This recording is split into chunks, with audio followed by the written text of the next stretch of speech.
Well, welcome everybody. Good to see you this evening. Appreciate you coming out.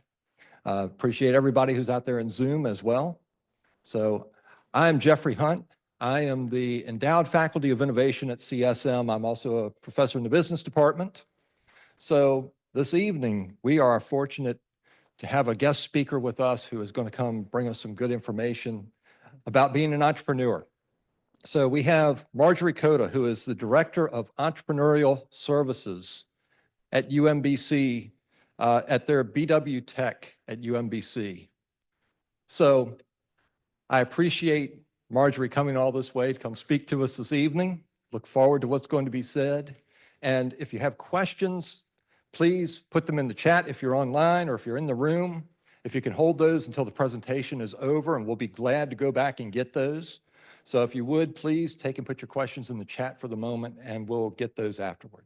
So please help me welcome Marjorie.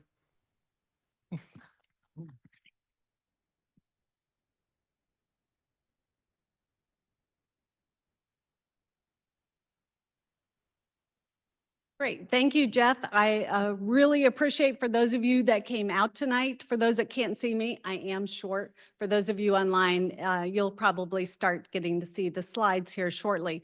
But it's really an honor to be able to talk to people about the journey entrepreneurs go through, because there's no set path. If we had been able to do the Monopoly game or Candyland and figure all that out, we would probably not be sitting here, because people would have the information to go figure out how to take their great idea and put it into a successful business. But this is partly job security for me. So one of the things that we were talking about was, how do you take your idea from that great idea that you have to becoming a real entrepreneur? And so there were a lot of things that I started to think about. And I do know that it's not an easy journey for everybody. Everybody has had a great idea at some point in time, right? So everybody in the room or those online, how many of you have ever had a great idea that you thought should have been commercialized, was ready to go for business, and you were going to make a ton of money? All right, that's nearly everybody in the room, and that's probably most of the people online. But once you got started, you may have realized that that business was already out there, that idea was already out there, somebody else had stole your idea, right? But there's lots of different things that you can do to kind of push off of your great idea, and we're going to talk about some of those tonight. But most importantly, we're going to talk about the 3 stages. I try to break it down super easy. I think there are 3 stages with multiple steps underneath, and we're going to talk about those. So let's sit back and we're going to start from the beginning. I think one of the key things that a lot of people don't understand is the numbers. How many people knew that as of February of this year, there were almost 600 million entrepreneurs in the world? 600 million. That's 600 million great ideas that are out there already making money. For Maryland, and that number is going to rise about 15% this year. So despite the political environment, despite the issues going on with supply chain, despite the strike that's going on in our ports, there are still great ideas being hatched and going to be put into motion by the end of the year. So we think that that's really good news. The other thing is that in the United States, there's approximately 31 million entrepreneurs working. So that's a big difference in the number, right? So why isn't the United States doing more in this particular area? So that's about 16% of the workforce. So if you really think about that, we've got a lot of opportunity to go after. But I think when we break it down to Maryland, Maryland boasts almost 640,000 entrepreneurs who are in business today. Maryland is known as a small business state, and that gives us a lot of hope and a lot of reassurance if we want to become an entrepreneur, because we know the state is watching what we're doing. They're providing services. So when I go through some of the information today, what I'd like to do is break down those steps, but also identify the resources. I think when I started my business 20-some years ago, which was to take people to pursue their dream of cruising, because I had a really bad experience in my first cruising rally. Again, people who normally have a great idea comes from a bad or unpleasant experience, right? So when I started that, we just grassrooted it. We bankrolled it. We put everything we had into it. We put our time, energy. I didn't know there were state services available. We were an educational company, and there's all kinds of grants that I should have been going after. I should have been partnering with universities and colleges who were close to our sailing community, because that's what we did. We provided the educational events to sailors and people who wanted to go pursue that dream after retirement. So I learned how to build a business from the ground up without any real support.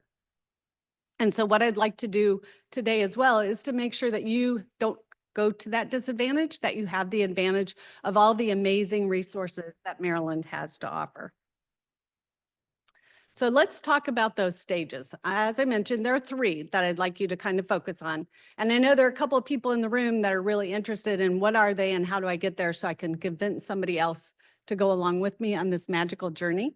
But the first step that I believe exists starts with that great idea. So pretty much everybody raised their hand. They thought they had a great idea. They think they have a great idea. But this is where it all comes from. Everybody has a great idea. So stage 1 is the ideation and the validation stage. And this is really where you start developing your idea into a feasible solution. You conduct that market research.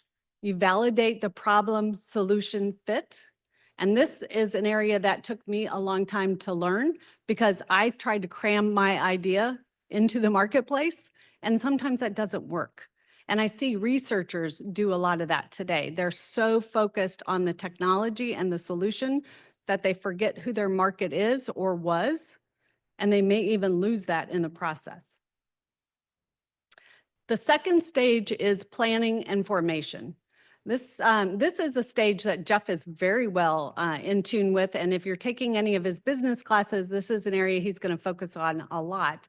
But it's about creating that business plan. You must have a business plan. You have to be able to decide on what business structure you're going to go after. You need to be able to also register your business in the state of Maryland or someplace else, but you need to make sure you comply with all the laws for taxes and things like that. And then lastly, the third stage is launching and growing your business. And this is where it really gets exciting. This is the action plan that you really want to put into motion. All those months of hard work of planning actually get to be put into place. So as you're building and testing your prototype, your product or your service, this is where that starts. You're going to launch your business, market it, scale it, and then the strategy needs to really happen. So strategy is part of the planning process, but you can't get to that strategy until you actually start selling a product or a service.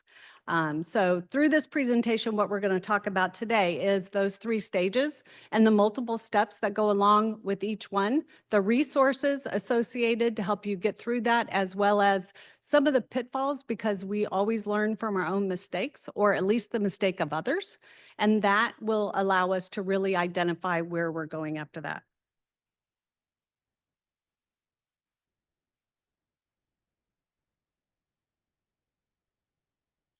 So let's move on to the idea and validation stage. I asked the question, how many of you thought you had a great idea? If you don't have one, are you aware that there are people out there that have probably already solved a great idea, and that technology and that service is probably sitting on a shelf someplace? You guys are sitting right now in Southern Maryland, close to some of our best laboratories in the world, the Department of Defense. And the Department of Defense works very hard at making sure that they have the best in class to protect you and our armed services. And in that process, a lot of different people have worked on these great ideas, have given it to the military, and they've taken that one piece, and there's still opportunities for it to be commercialized, perhaps, to us in the public. So those are some of the ways. We have NIH, NCA with the National Cancer Association. We have Johns Hopkins Applied Physics Lab that's working on a lot of space stuff, as well as many, many other things.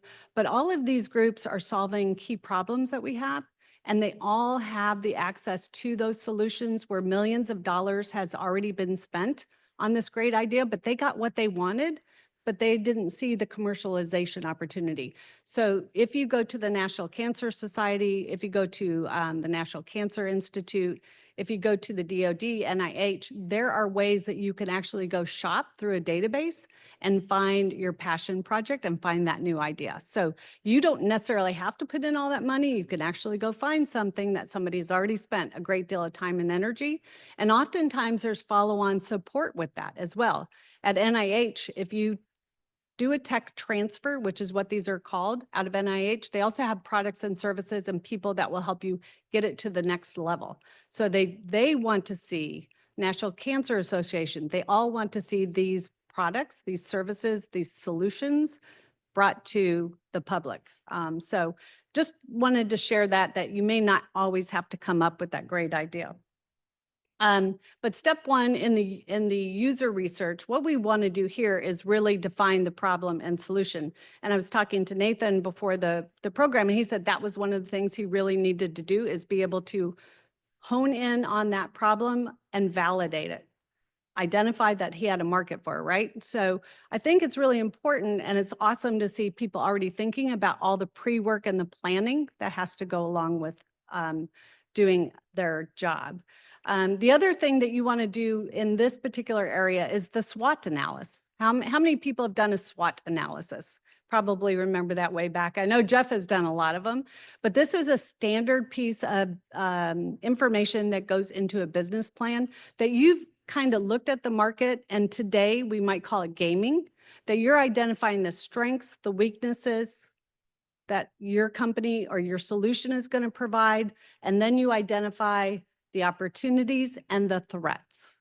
Okay, the more knowledge that you have about the opportunity and the threats allows you to be able to react and build business plans so that you can react to either man-made or natural disasters or supply chain issues or lack of certain resources that are available or the lack of skills that you need in your company moving forward. And these are all the kind of things that investors are already thinking of, and they're going to ask you those questions when you start talking to them. So building a SWOT or conducting the SWOT analysis is really important. So that's step one. Step two in the stage one, ideation and validation, is doing that market research. This is probably one of the most important things that I think most inventors, researchers forget about. They're so busy, so tuned in on the problem and the solution that they totally forget about who their market is and who their customer is. And market and customer are different in the ways that there are different segments, there are different decision makers, there are influencers out there. You have, how many people think that they've come up with a great idea that everybody in the marketplace could use their idea? Okay. So you're dealing with a business to consumer, but there's a thing about the total addressable market, the TAM, and then there's something called the attainable market. So even though everybody in the world might benefit from using your product, you have to kind of narrow it down to be realistic on who actually will, and then who can you actually get to buy. Now, we're also sitting in a world that's totally changed in the last 10 to 15 years. We now have TikTok, and we have Amazon, and we have things at our fingers and our phones and our iPads and our computers that 10, 15, 20 years ago, people didn't have access to. So you have a huge benefit of how you market and also reach your customers, and that is going to help you immensely as we go further. The other thing that you want to do when you do your market research is analyze your competitors. A lot of times clients that I work with, I don't have any competition. Nobody else is in this business. Nobody does it. But if I Google it and I go online, I can probably find 2 or 3 products that do something similar. So it doesn't have to be a dead on, here is my competition. If they're touching your customers, if they're touching your market, they're probably a competitor, and they can also pivot or add additional products and services to their arsenal and take you out. So that goes into, again, the SWOT analysis that you also want to make sure that you do.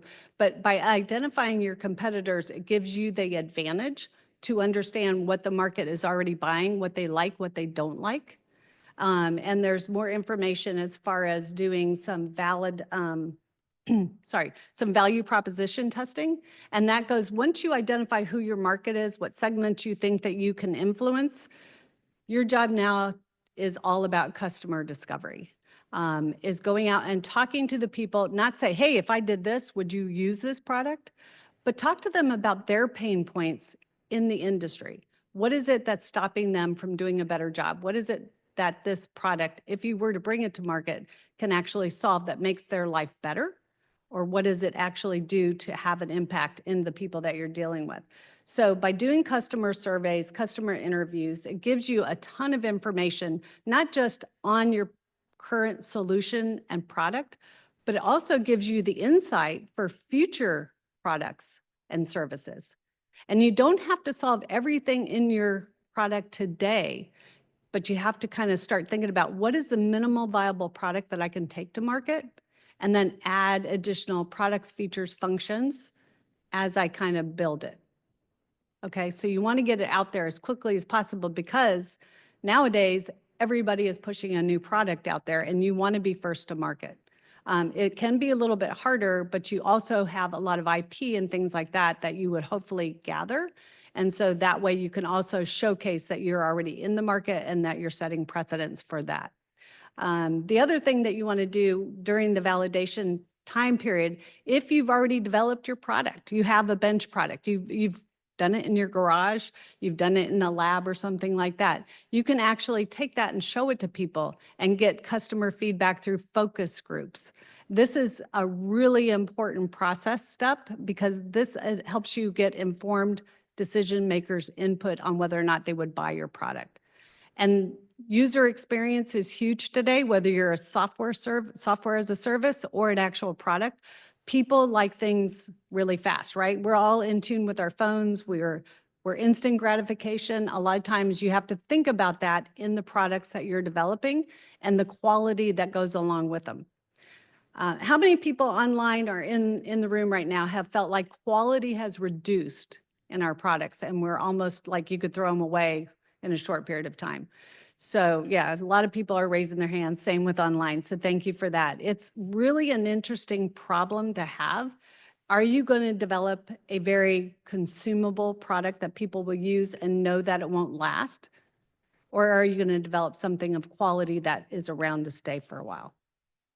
That all goes into the financials and the process that you have to think about what you want people to think about in your particular product. So this is stage one. There's a lot that goes into this. Somebody asked a question, how long does this take? I don't have the answer. It really depends on the product that you're designing or the solution that you're bringing to market. The bio-life sciences area takes a lot longer to get through this phase. But if you're developing a product in a maker space, or you've got it in your garage at home or in your basement, you probably can work through this pretty quickly. But let's talk about some of the resources to help you validate. And this will also give you some ideas on the timeline for that.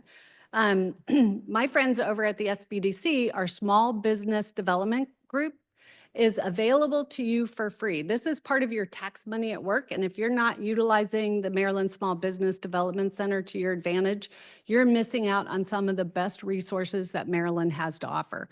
I do believe that this is one of the best offerings that we have in the state. They are local in each of the different regions. We've got a great one down here. And we'll make sure that this slide deck is available, and all of the ones in blue and underline have the hyperlink so that you can get to them very easy. So if you're taking notes or taking screenshots, we'll make sure that you get a copy of the presentation and make this a little bit easier on you. TEDCO, how many people have ever heard of TEDCO? TEDCO, okay, that's the funding arm of Maryland. They do an amazing job. They get a lot of money on the state in order to get it into entrepreneurs, researchers' hand, because this is the economic development engine that's going to drive jobs and security and support Maryland as a whole. So their mission is to make sure that they provide the funding and the support for entrepreneurs, mostly for innovative based technique and projects, but they do have a social impact group, they have a seed impact group, they have an agricultural focus, and they're getting ready to do a lot with cybersecurity as well. So TEDCO is a place to go to really research their background and what they're doing. But the best part about them is that they have what's called a Maryland Innovation Initiative, and the collaboration that you can do with colleges and universities is really important. So right now there are 7 different groups that belong to the TEDCO Maryland Innovation Initiative, bwtech, with UMBC is actually one. We have people on our staff that go into the university and site miner for great ideas. Hopkins is another one. The University of Maryland is another one. University of Baltimore, Morgan, they're adding Bowie, and I'm missing one more. University of Maryland. So, but they're all on the site. They're an amazing way of collaborating with other people. They have access to over $430,000 of funds. So if you know a faculty member who's also working on a great idea and you've got something similar, it probably might be a really good idea to partner up, you as a business person, them as a research person, and figure out how to move that idea forward. And the TEDCO Maryland Innovation Fund helps to support that kind of thing. So they work from the product formation and the company formation in order to move those businesses forward. I-Corps is another excellent opportunity. These guys are funded through the National Science Foundation, and we have a hub right here in our Maryland region, and they really will help you for free through a grant to identify the business model and conduct customer discovery. If you're not validating your product idea or your solution with I-Corps, you lose a lot of credibility. This is one of the groups that actually can get you in front of the right people. It makes you do the work. I think you have to do over 100 and some customer discovery interviews. So if you really want that validation, they will teach it to you. It's a really hard process to figure out the right questions to ask so you're not leading, that you're not interrogating, that you're not corrupting the data that you get back. There are a lot of entrepreneurs out there who truly believe that their product is the best. It's their baby. They want to protect it, and they will do everything, including sabotaging their own data, in order to get data that they like, but not data that's realistic and that can actually help them build a better product. So the National Science Foundation has put together I-Corps. It's a very regimented process for you to go through to have these conversations with your targeted market to find out what is most important about your idea and how do you implement that in your business. It's a really amazing group. MBIA is one of the groups that we work in, and this is the Maryland Business Innovation Association. You're not going to actually do business with them, but if you have an incubator or an accelerator in your area, that is the group that they work with to set the standard, the best practices, the sharing and the collaborating, the synergies of what's happening in all of our different incubators across the state. It's really an amazing process. bwtech at UMBC is one of those groups. We have over 110 clients in different various stages. So it's oftentimes kind of like, okay, how do I service them all? But by working through MBIA, we're always getting cutting edge innovation on what's happening in the world for entrepreneurs and trying to provide those best practices to our clients. So they're definitely somebody that you should be aware of, because if you want an incubator or accelerator in your backyard, it's also a great place to go and find expert resources, programs, or services that they're providing to their clients. bwtech is 35 years old. We've been around for a little bit of time. We have a lot of people in our innovation center at various stages. We have startups, we have mid-level kind of accelerating kind, and then we have more mature companies. So we look for entrepreneurs to come to Maryland, and we want them to grow their business. We want them to stay here in Maryland, and our incubators and accelerators are just some of those places that provide the services so they can do that. The Baltimore Development Court is, again, another research. You can go to them and get feasibility studies. There is a charge for some of that, but this is another group that knows what's going on in the nation as well as with Maryland. So it's a good place to go and get market feasibility and study information. And then lastly, the Maryland Tech Council and the Cyber Association of Maryland, which is now the Cyber Association. They've rebranded. The Maryland Tech Council deals with bio, life sciences, and technology companies. So if you have either one of those, you want to become a member of an association that supports you. Again, they're gonna get you connected to the people that matter. They're gonna get you connected to the people who are already doing business where you're doing business. I think one of the best parts about Maryland is that we're a small state. it's not unusual for people to know each other in the same competition, but they also do a great job at helping each other. So the Maryland Tech Council and the Cyber Association of Maryland are great resources for you to go to. Let's talk about some of the pitfalls. I'm not going to spend a lot of time on this, but having a great idea and not aligning it with your target market is a kiss of death, right? So you might have a great product and idea, but if you try to cram it into a market that isn't interested, you could alienate them, you could upset them, they can impact your buying decision makers, or if you seek validation from the wrong market. So a lot of people do that because they don't want to hear the truth about their idea. And so it's the first part of this process. And stage one is really being honest with yourself and your great idea, because all this blood, sweat, and tears that you're going to put into planning, forming, and then executing this company, you want to make sure it's successful and you don't have any missteps along the way. A lot of times the other thing that we see is people perfecting their product and it never goes out the door. Anybody know that one? Yeah.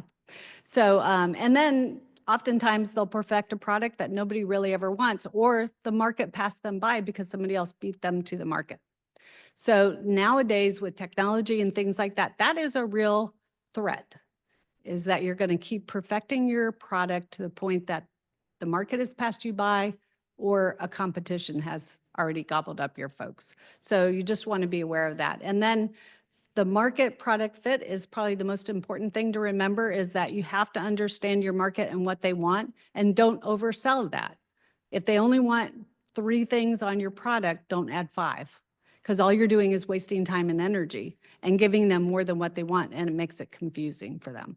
So that's why the customer discovery, the validation is really pretty important.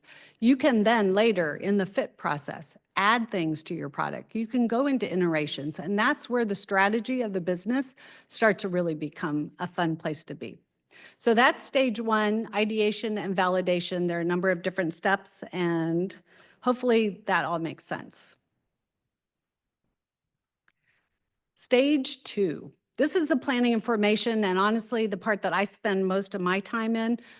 In my past lives, I've spent a lot of time in dealing with the business plans, and they have ranged everywhere from 25 pages all the way in up to 500 pages of a business plan. So there's no tried true number of that. You can find all kinds of stuff online now with ChatGPT, with AI. It will spit you out a business plan as long as you give it the idea. But you need to then go through and make sure that all the things are there. And when I'm talking about a business plan, I'm talking about a number of things that go into it. Company background, how's your operations going to run? What is your mission statement? Do you know the value proposition that you're going to provide for your customers? What's your executive summary? There will be people who only want a one-pager. They won't want to read the whole business plan. But the business plan is critical to show others who are going to get into due diligence with you that you've done your homework. So that's the fun part about this. So financial planning also is a whole nother area. It's not as daunting as what it sounds like. If you run a household, you can figure out your business plan budget. So that's really important to do. And then of course, the product specification and all of the marketing stuff. How many of us feel like we're really good marketers? Couple people? Yeah. I mean, we sell ourselves every single day, right? So, you know, and sell ourselves in our job. We market what we do. This world is changing. So being on top of the most innovative marketing techniques tends to be a challenge for some people. And because you're so in-depthly knowledgeable about your product, you could overlook the simplistic things about selling your product. So that's why doing a really good market feasibility is really important there. The second step in this is choosing a business structure. Now, I will be the first one to tell you that I am not a corporate attorney. I did not sleep at Holiday Inn last night, so I cannot advise companies as far as what type of formation to have. And this is as simple as, am I a partnership? Am I LLC? Am I corporate? Or am I sole operator? Okay, it sounds really easy, but if you plan to expand, grow, or bring in other business partners in the future, this is where you want to be able to get legal counsel on board to run these ideas by them. And like I said, that's something that Jeff has a lot of experience in, so you could talk to Jeff and he can answer all those questions. And then lastly, you need to register your business. In the state of Maryland, it's important to register your business name and the entity with the Maryland Department of Assessments and Taxation. If you don't do that and start selling your product, they're going to come after you and you don't want the fines, right? But the other thing is this makes you really identify when you choose your business structure, what name are you giving your business? And please Google it. Please make sure you can get the URL. Please make sure somebody else doesn't own it, because if it's your great idea, I guarantee somebody else has already had that and they probably snatched up your URL. And it's going to cost you lots of money to get it. So you have to kind of work at some of these things to make sure that your website is unique, but it also meets the need or the name of your company and represents that. Don't be surprised if somebody out there has already snatched your great idea URL, because it happens more than what we need. And then you also want to make sure if you're doing any constructions or services, you need to make sure you obtain the proper license and permits for your business, especially if you have fleet vehicles, things like that. It's really important to make sure you've got the proper coverage.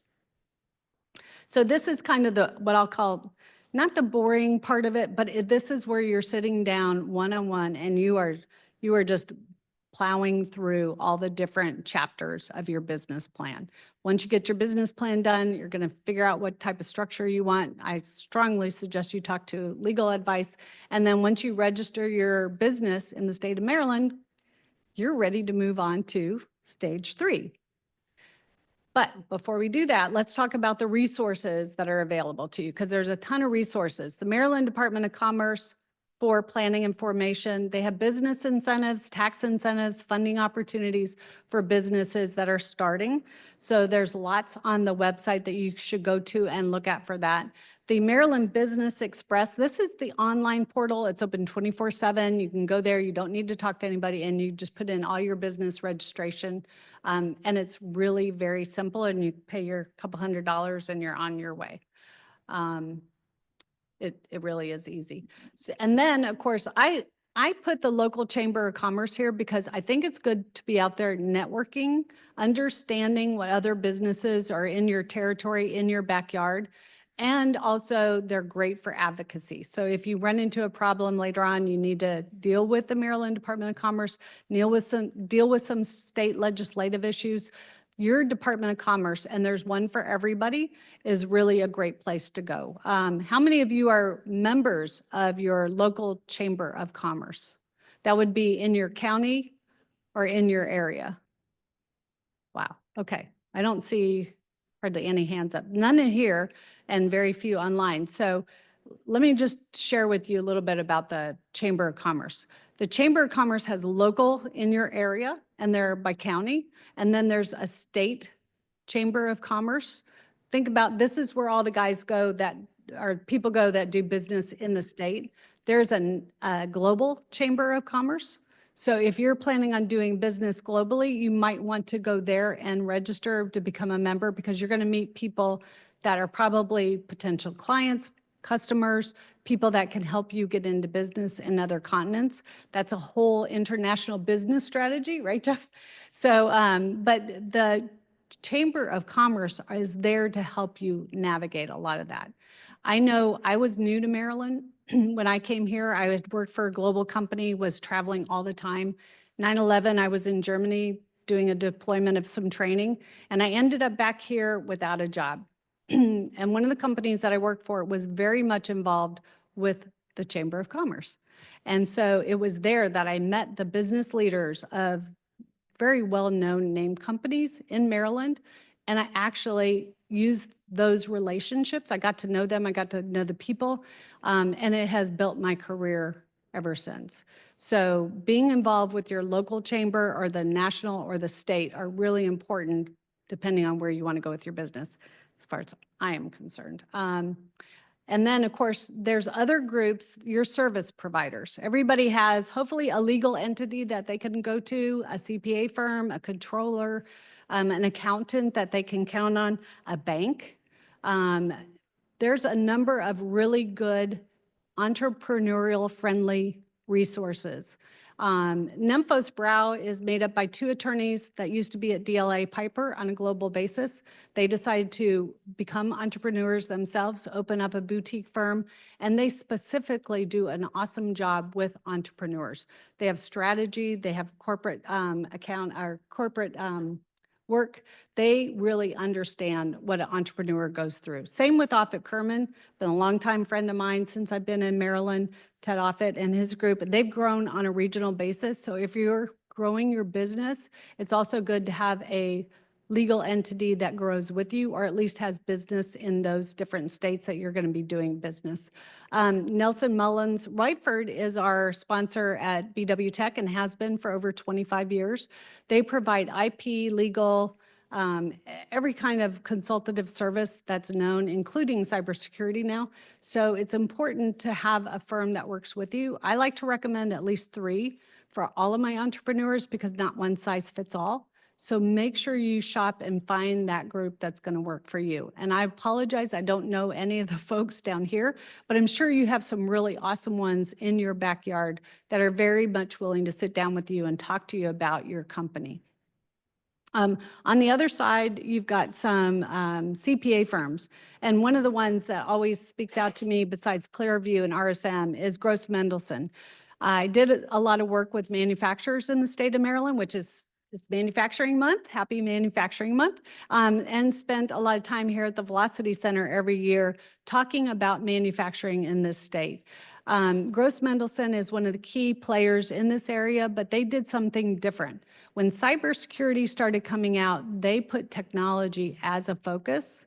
Now, they're an accounting firm, but they know cybersecurity and they know how to protect your data. So again, there's little nuances with each one that you kind of want to make sure that you're fitting the needs of where you're going, but cybersecurity also is something that you should be aware of and also build that in. I know it wasn't on my business plan, but you do need to have a cybersecurity plan. And then of course, banks are also a great way of finding potential customers, legal partners, financial investors, as well as the legal entities up here. JP Morgan as well as Fulton Bank are very in tune to entrepreneurs in the state. They are very helpful for them, even for our international groups that are coming from abroad. They are always there to help. So I think your bank is also a good partner for you to think about when you're in the planning and formation stage, because also you need to have accounts open. So when you start selling all this product, you've got some place to put your money, right? If you need loans and things like that, that's another great place to go to. So let's talk about some of the pitfalls about not planning and forming. This is probably what most people think is the worst part of the stages. But the first one is really, missing deadlines is also a kiss of death. It can ruin your brand, it can ruin your reputation, and also vendors don't like it when you miss your deadlines. So it's really important that you focus on that. Then, poor management. Oh gosh, there are so many times that people didn't plan appropriately in the financial aspects of their job. They didn't put the work into the financials, and it shows, especially when you have meetings with banks or investors, or you go for grants. So you need to have the clear goals in order to move your business forward.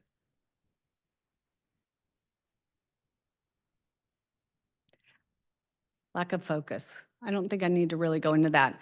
Everybody here is pretty in tune and passionate about what you're doing, but when you start losing focus, since you're probably that one person that's leading the group, it definitely will show and impact the business. So you really want to make sure that you're leading all the time and that you're focused on the bottom line, you're focused on your people and the product and the quality of that. Inefficient use of the resources. Without the plan, a business may not have the time, resources, or money, capital, to focus on ways to grow. So that's the other reason why planning is so important.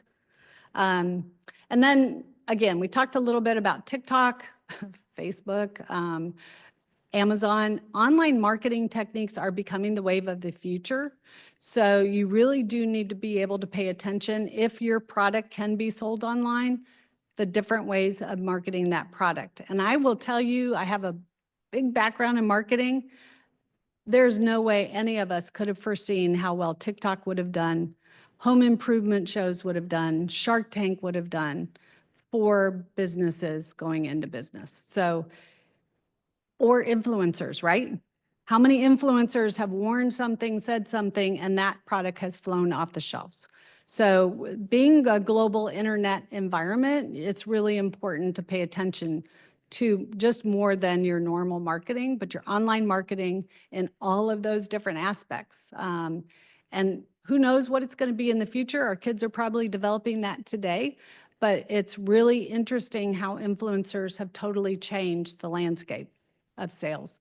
And that's kind of the fun part about what we do. And then again, we talked a little bit about poor financial planning, but unrealistic financial projections will kill you every time. If you think that you need to go raise 150,000, you probably need to be raising 300. So really take a look at your financial projections and make sure that you've got the right ratio of rent to people, to supplies and marketing, operations, and build it out properly. Don't try to skimp on it because you're always going to need, I think what I've been told is 2 to 3 times more than what you think you're going to need. Is that about right, Jeff? So I think it's important that you do build a budget that represents what's going on. Plus, you never know what's going to happen in the world that's going to impact that. So you always want to make sure you're adjusting for those opportunities. So that's the not so much fun part of the second stage. The third stage is launching and growing. And this is where it becomes fun. This is where you've taken all that hard work and you're putting it into executable actions.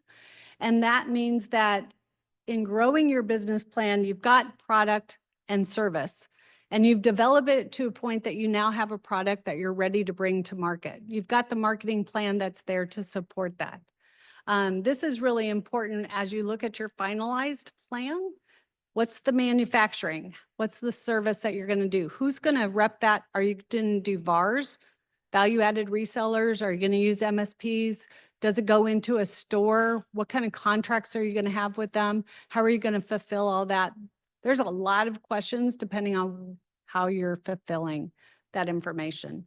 Next is marketing and launch. We talked a little bit about the marketing, but launching your company should be fun. So this is where you have the chance to shine, to let people know that you're going into business, to put out the banners, to put it online, put it on LinkedIn, put it on every channel that you need to in order to make sure people are aware of where you are and the services or the products that you're providing. If they can't find you, they can't buy it, right? And a lot of times people think, oh, I'll build it and they'll come. But that outbound marketing is just as important as anything else. I know at bwtech right now, we're marketing programs and services that we're providing. And the downside is people get so many emails, they're not opening their emails. And that is our number one way of pushing information. We're all email overloaded, right? I mean, I've got 5,000 in my personal email. I hardly look at it. It's work that I pay attention to. So think about you as a user and how you can best meet your customers' needs. Talk to them when you do your customer discovery. How do you like to get information about new products? How do you like to receive that? You could be the one who creates a whole new way of reaching our customer segment, because it's going to happen because people are just overloaded with emails. So email is not always the best. And then, of course, scaling your business. This is where the leader in you gets to start shining because you're already taking all of that knowledge. You started hiring people. You know, I didn't talk about hiring anybody in stage 2. It doesn't come until you actually start doing product sales. Now, you might be able to contract out getting your product made and stuff like that, but you can do pre-orders and pre-sales and then get some of that money up front to fulfill those orders. Being able to expand as a leader is super important, and the state of Maryland is very much committed to that. They also understand that it's hard as a single entrepreneur to do all these different things and to wear all these different hats. So the Maryland Department of Commerce puts a lot of money into programs. T. Rowe Price Foundation does. A lot of our corporations in Maryland do. bwtech actually has 2 different programs designed for entrepreneurs. Actually, three. One is for the person who has a great idea but doesn't quite know what to do with it. If it's a technology product, we take 8 people through a cohort every year, and we teach them everything they need to have to validate their business and to build a pitch deck. And at the end of that, you're vying for real pitch dollars so that you can actually get money to put back into your company. But the best thing is you've now validated your idea. You've met key people in the industry, in the ecosystem that can help you move your idea forward. And then you can go out and incorporate your idea. The second program that we have is called Startup Accelerator. This is for entrepreneurs that are making, around $250,000. And they're like, okay, how do I grow my business? How do I get myself out of it and get other people to start managing it? So our Startup Accelerator is partnered with Startup Grind International and Startup Grind Maryland, as well as the Founder Track, which gives you a systematic way of applying business through a formal SaaS product. And you're assigned a mentor and you have actual classes. It's all virtual, so you guys can join from down here. But you actually get a chance to learn, what am I doing now that I could be doing better? And talk to experts in your area that helps you manage that business execution a little bit different so you can start gaining more sales. Plus, it's also a great opportunity to get in front of investors.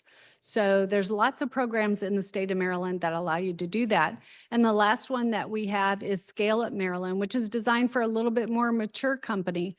But we actually paired these individuals with a cohort, and they work through hearing from folks like TEDCO and experts in the areas of operations, leadership, value proposition. And we teach them the strategic plan and a quarterly action plan so that you can actually look at, okay, what am I doing today compared to my business plan? How do I improve that? And what are the 2 or 3 steps that I need to go implement, whether it's hiring, whether it's farming it out, whether it's finding a consultant, or whether you have to go do it.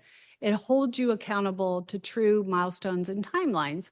And we have found that a lot of companies that have gone through this process actually have better results at the end of the year. So this is our 8th cohort that we're in right now for Scale Up Maryland. So once you get your business going, hopefully we'll see you in one of our great programs. But across Maryland, there are a lot of programs available through a number of different resources. TEDCO is another one. We talked about TEDCO earlier. They also have a great venture mentor group, so you can go talk to them. They also have access for grant funding. So whether you're social, seed, tech transfer, venture funds, they have access to money. You'd have to fill out a grant, talk to them, but they're looking for people who are solving great problems, and they're very accessible. So it's great to be able to talk with the number of folks that are with TEDCO. Startup Maryland is also another one. It's been around for a while. They provide networking, pitch opportunities, competitions, and really support local startups. They used to have a bus that traveled around Maryland and provided these resources. But I think if you go to their website, you'll still find that there are a lot of activities and things to take advantage of. And then the Maryland Capital Enterprises. Who doesn't need money, right? They offer microloans and business development services, as well as, I will let you know that every economic development group or county in Maryland probably has access to funds as well, because every county is working hard at showing up the other counties in Maryland, and that's really important to them. So if you have not met your economic development group in your county, you need to make an appointment with them or invite them to your launch date so that they can see the big impact that you're having, the jobs that you're creating, and the success that you have for their county and for Maryland. And then on the other hand, there's a number of other resources. I put in here the federal labs because, again, they have access to a lot of talent. The NIH, NIST, the National Security Agency, as well as NASA, they host programs, events, things like that. So you can come talk to these great minds, figure out what they've been doing, as well as partner with them. On October 17th at bwtech South, we have a SBIR and SITR event with the Department of Navy. We have NAVSEA, NAVAIR, and we're still waiting for the Air Force to confirm, but they're looking for small businesses who have solutions for their surface warfare ships as well as for their planes to come to the DoD to understand how they can take advantage of a large amount of money that they need to engage with small businesses, and that money will be coming forward in December. So they're going to put that information out there. So if you think you have an idea that impacts them, the only thing that you need is a minimal viable product. You don't need to be totally in business. You need to be registered. But the main thing is you have to have a great idea and a prototype, and they'll help you figure that out. That is a great way of doing business with them. We also have an NSA meeting. I think that is November. So you can come meet with NSA. If you're a cybersecurity company or offering something that is completely into that realm, they will help you understand how to do business with one of the hardest businesses to do business with in the United States. The NSA is pretty secretive, but they're a great group to be able to come in and talk to. Who wouldn't want to send stuff up into space, right? UMBC is working on a number of different things with NASA. You could too. They're always looking for small business companies to provide goods and services. And it's really important that they support small businesses in the States. So I think our federal labs really have untapped potential for a lot of small businesses. And then on the other side, our maker spaces, which there's a great one here. I received quite a few cute little trinkets of things that are being made right in your backyard, but also the engineering companies that help people who have these great ideas develop the products to bring to market. So if you're not an engineer yourself, you could go to RPM Tech or Harbor Designs or Key Tech or American Bully Manufacturing or Route 3 Labs or Launchport and have people who've been there, done that, help you design, manufacture, and bring your product to life. These are services all in Maryland. They're awesome people. These folks will also probably be at the TEDCO fair, which is going to happen December. I'll have to go back and get that. But TEDCO is having a fair downtown Baltimore. And so you'll be able to meet a lot of people who are bringing new ideas. And a lot of these people will be there. So it's a great opportunity for you to come and meet them. And TEDCO if you haven't done that. So let's talk about the pitfalls. I probably should have put pitfalls before the resources, but poor timing. How many people have seen somebody launch something and it was not the right time? Think about all those people in the catastrophic zones that were planning on launching new products or companies over the last month or in the next month. Poor timing, out of your control, happens. But really take the time to make sure you know what you're doing. Making sure that you have the right customer market research. This is probably the most important part because you do want to conduct enough research to give you enough information to be successful. You don't want missteps. You don't want to go back and misplace that information. Overestimating the demand or rushing a product to market, I know firsthand from a company that positions $16 million of inventory for catastrophic events like just happened to rebuild houses. They had a contract with FEMA. Everybody knows who FEMA is, helps them go in and helps them rebuild their homes. So they thought they were golden, them and 8 other companies that were providing these sustainable green housing solutions. Hurricane Katrina came, devastated Louisiana, right? They never got a call. They had to call into FEMA and say, what's going on? There are people without houses. You know, you got Brad Pitt and all these other people down there building, but we're not getting the call. What's going on? It was a very tough road to figure out that by the time I got a chance to look at the contract for this company, it said that they would procure a minimum of 2 houses. A minimum of 2. But the need was always much greater. And they were confident that the need would always be greater and they would procure more than 2. But that's all they procured, and that's all the contract said they had to procure. This put them almost out of business until they turned their sights and went internationally. So, you know, make sure that you've really not, you know, overestimating the opportunity and the demand. A lack of structured launch process. We've all seen products fail, right? So most of us understand what's going here. And then failing to support fast growth. This is the issue with influencers, TikTok. They can really impact your business. How many people have seen home improvement shows? Okay, with Ty and all those and the good girls in Indianapolis, they have actually put companies like stop them in their tracks because they have featured a particular product on their shows.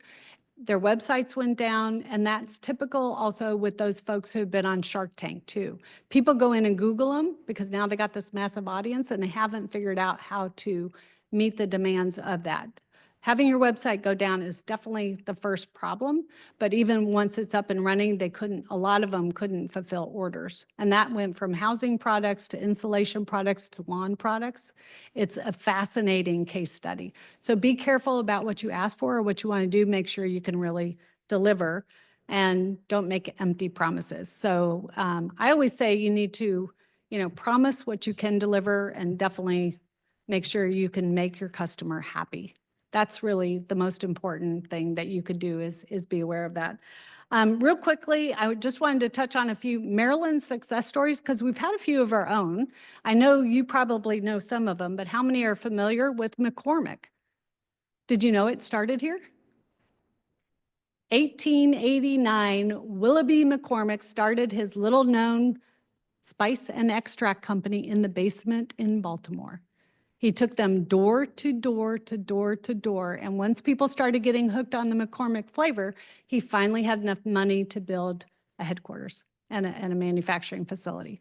So McCormick actually has roots in Maryland, and we should be really proud of that.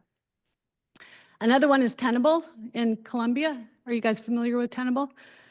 Tenable is an exposure management company run by 3 individuals. Well, they've sold the company very successfully, but they help companies reduce cyber risks. And a very named person who developed the Nexus platform actually got together with Ron Gula and Jack Hufford. His name was Renaud DeRazin, and they started a business. They were NSA people, and they went forward, and they are now a global entity right here in our backyard. And that was probably one of the fastest selling opportunities. They started in September of 2002 and have already sold the company.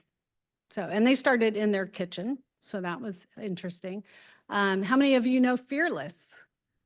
Fearless is a unique company. Fearless is a company that started in Delali's basement. I think he started with his wife. They've since added kids on top of that in 2009. And this is a company that has moved to Spark since. This gentleman has his sights on billion-dollar revenues, and he provides software services to cyber companies and DoD. So he's in a very niche area, but in the cyber area or the software arena. So he's making moves and is very well known. And if you get a chance to meet Delali and his team, they're top notch. Dragos is another one. It's a cybersecurity organization. It's been developed by Robert Lee. He's the CEO and founder today. It's a young gentleman who has a military background, and he figured out how to make this work for DoD in the cybersecurity world. Dragos is a name brand in the cybersecurity world. It's probably not something you guys are going to work with him because he deals with a lot bigger enterprise organizations. But this is somebody who started out of our military and took what he learned and has done a great job with it, if I'm not mistaken. And then last, everybody knows Under Armour, right?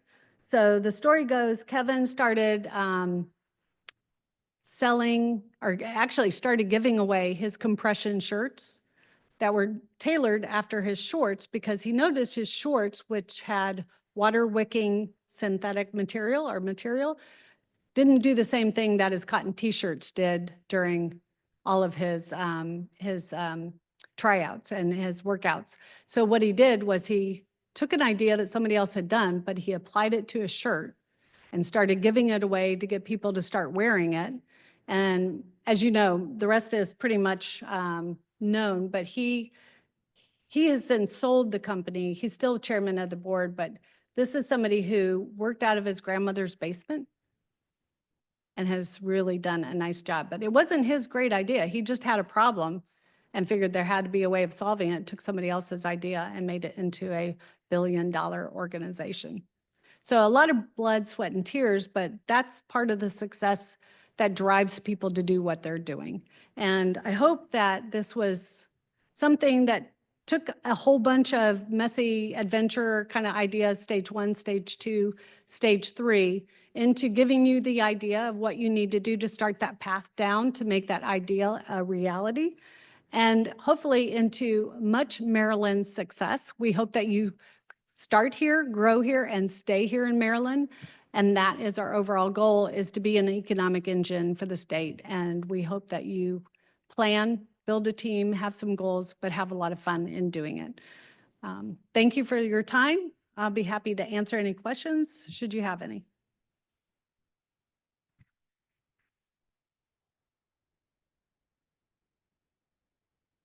All right. Thank you very much. So hopefully everybody learned a lot of good information out of that presentation tonight. Glad to see all of you here. Do we have any questions in the room by chance? Okay. Let me see if we have any questions by chance in the chat. Let's see. I see one question about, will there be a copy of the Zoom recording? Actually, it will eventually be on our website at CSM, so you'll be able to find it there. Anybody think of anything in the meantime? Oh,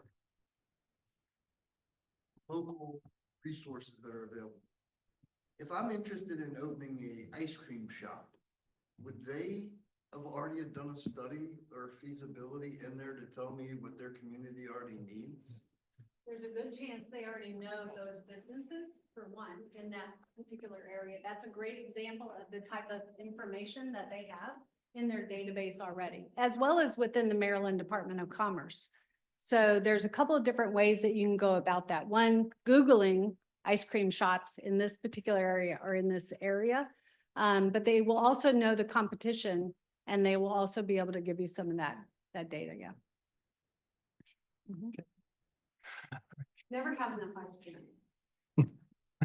any other questions in the room by chance?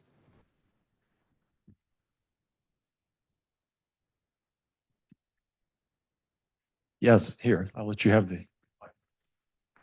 Thanks, Jeff. I don't have any questions, but I do want to note a couple of things that Margie mentioned that are relevant to here in Southern Maryland. My name is Leslie Quattlebaum, and I'm the executive director here at the Velocity Center. But I wanted to note, in case you don't already know, the College of Southern Maryland is a host for the Southern Maryland Region Small Business Development Center. So we have business consultants in each of the 3 Southern Maryland counties. And so if you have not already, had any interactions with our consultants, then I encourage you to seek out that resource. It's, as Margie mentioned, it's free. And again, we have consultants in each of the 3 counties. Also, next Thursday, October the 10th, and there's a flyer here on the table, but TEDCO, a representative from TEDCO that's been mentioned a few times in this presentation, and someone from the Maryland Department of Commerce will both be here at the Velocity Center for another event that we have, which is celebrating manufacturing and Makers Month. So they'll be right here for you to interact with them and ask any direct questions that you may have. So we invite you to come back out again next Thursday as well. Any other questions in the meantime? Going to go back and check the chat. So while I'm doing that, I have a quick question. And hold on to that for a second. I see we have a question here in the chat. So the question is it a good time to do business on TikTok now? Depends on the product and the service, but I would say most of the people will tell you that TikTok is viable. We have another question here in the chat, which is, how would you describe the rise of AI? How would you describe the rise of AI and its impact within the entrepreneur field, negative or positive? I have to think about this one. AI is an amazing research and discovery. I mean, you can literally write your business plan in no time flat right now. It will write a book for you. AI is also driving a lot of business analytics and insight into manufacturing. It is already being used in the DoD. When I talk to my cybersecurity folks at RSA, there is so much that's potentially possible with AI if entrepreneurs aren't aware of how it can improve your business plan, your marketing plan, your operations. You're going to be missing out on a really key opportunity for bottom line savings. But I will tell you that we're still figuring AI out. Just recently, as I was doing this presentation a month and a half ago, there wasn't the AI overview of a lot of this information, but I put it into ChatGPT or I put it into the internet, and AI is the first thing that I see anymore versus where it used to be the Wikipedia page. So think about ways that you can incorporate AI, but I will just let you know that a lot of people say they're using AI, but they're not using it to the way it's fully intended, because I don't think we probably even know that. There are other people who probably figured it out already and they're using it, but it'll be a number of years before we see the full aspects of what AI can do. But I think it's going to be revolutionary for many entrepreneurs. Thank you. So, any other questions in the room? Yes, hold on one second. I'll come over so the people online can hear you.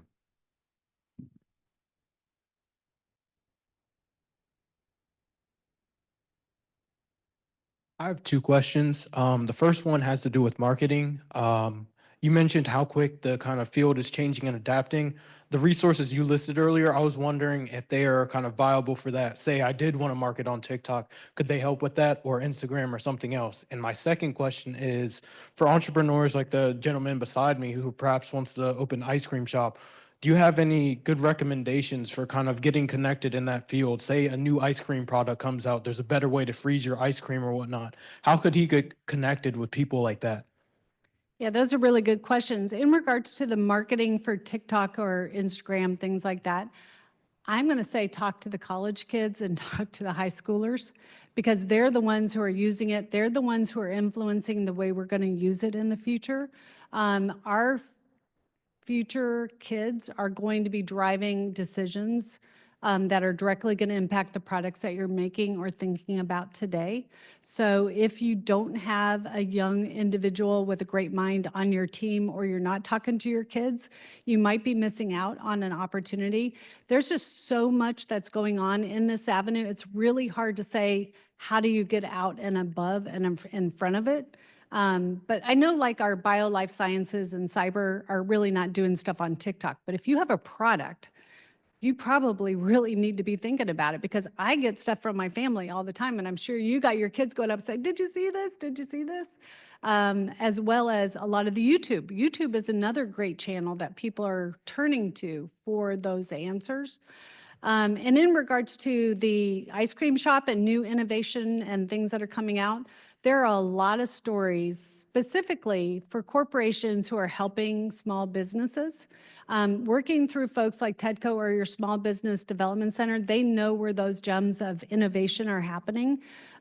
For example, I know a young lady who in Southern Maryland runs a restaurant. She bakes, and she has a cake baking, sweet potato cakes. And she's also a lawyer, but she's decided she wants to go into the coffee industry. And so she's like, I don't know anything about the coffee industry. I just know it sounds cool and I want to hire this kind of workforce and this is what I'm going to do. So she called up the CEO of Starbucks and said, hey, can you walk me through this? Because I don't know what I'm doing. And she was fortunate enough to get to that person, and she actually went out and met with them, and they showed her some things that you and I don't see behind the scenes.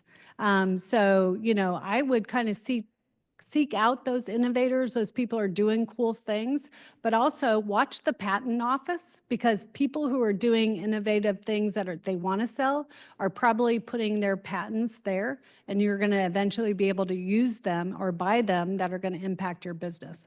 Who would have thought we would have had the dipping dots as ice cream a long time ago? So yeah, does that help answer your questions? Thank you. And I don't have all the answers. I just think that you need to be aware of cutting edge trends and seriously, watch what kids are doing today. College kids, high school kids, they're going to be the ones that are setting the stage, because they're the ones into all this new technology. Great questions. Anybody else have anything while you have the opportunity? You can also reach out to me. I'd love to connect with you on LinkedIn. If there's anything that we can help you with, you're welcome to come and see some of our programs at bwtech. But clearly, just let us know if you're having a problem with something, and we're always helpful to try to get you the right resources. But next week at your manufacturing meeting right here is where you're going to see Ben McLaughlin, who is the manufacturing rep for the state of Maryland. He is somebody that you'll want to get to know if you're in cybersecurity or quantum physics, maybe. That's going to be Kim Menzel and Brandon Canaday with the Maryland Department of Commerce. If you're going to be doing life-saving drugs, you'll want to get to know Stephanie Trofe with the Maryland Department of Commerce. These folks are accessible because we're such a wonderful small state. People do know each other, and it's really great to be able to meet and talk to these folks and get their ideas. So we did have a question online. Someone asked, could you give them 2 or 3 places that you think they could go to get an AI designed business plan?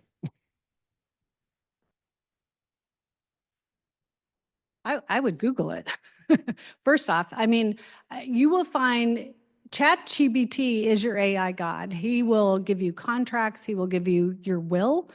I say he, as I've named him, but ChatGPT is one of the biggest AI users. So I think if you give ChatGPT enough information about your AI idea, but remember now you still have to come up with the idea of it, but it would be able to drive a lot of the data that you should have in your business plan. But you might have to break down marketing, operations, financials. You might have to break it down a little bit to get to detail. But I think one day we're going to be able to ask and you shall receive.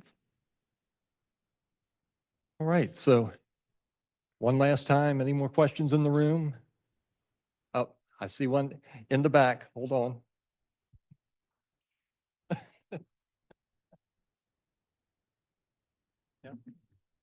In this day and age, is there such thing as not using TikTok and still being successful? Oh, sure. Yeah. Oh, okay. Yeah. All I right. mean, I just think TikTok for a lot of consumer products is where people are going. Influencers, who would have thought that 10 years ago you can make money as an influencer? It's a virtual job where you just hold up a product and say, I like this. How many of you have kids at home that are watching the 2 kids in Iowa on a farm, testing and running all these things amok on the farm? I mean, it's crazy. These kids are worth millions of dollars, and they're on YouTube and TikTok. And all they're doing is using all the toys that are coming out and showing different ways that they're having fun with them. I mean, there are lots of kids out there doing that today. You've seen the little kids with the makeup and the dresses. I'm just saying I would pay attention, but that's just my opinion. Okay, so anyone else? Okay, so, well, thank you so much for all the great information. Please help me thank Marjorie one more time. Thank you for coming. And I'll be happy to give anybody the presentation, or you can get it through. Yep. So thank you very much. We greatly appreciate it. Thank all of you for coming out this evening. We here at CSM, thank you for coming. And I hope that you'll come back next time that we have one of these. Have a great evening, everybody.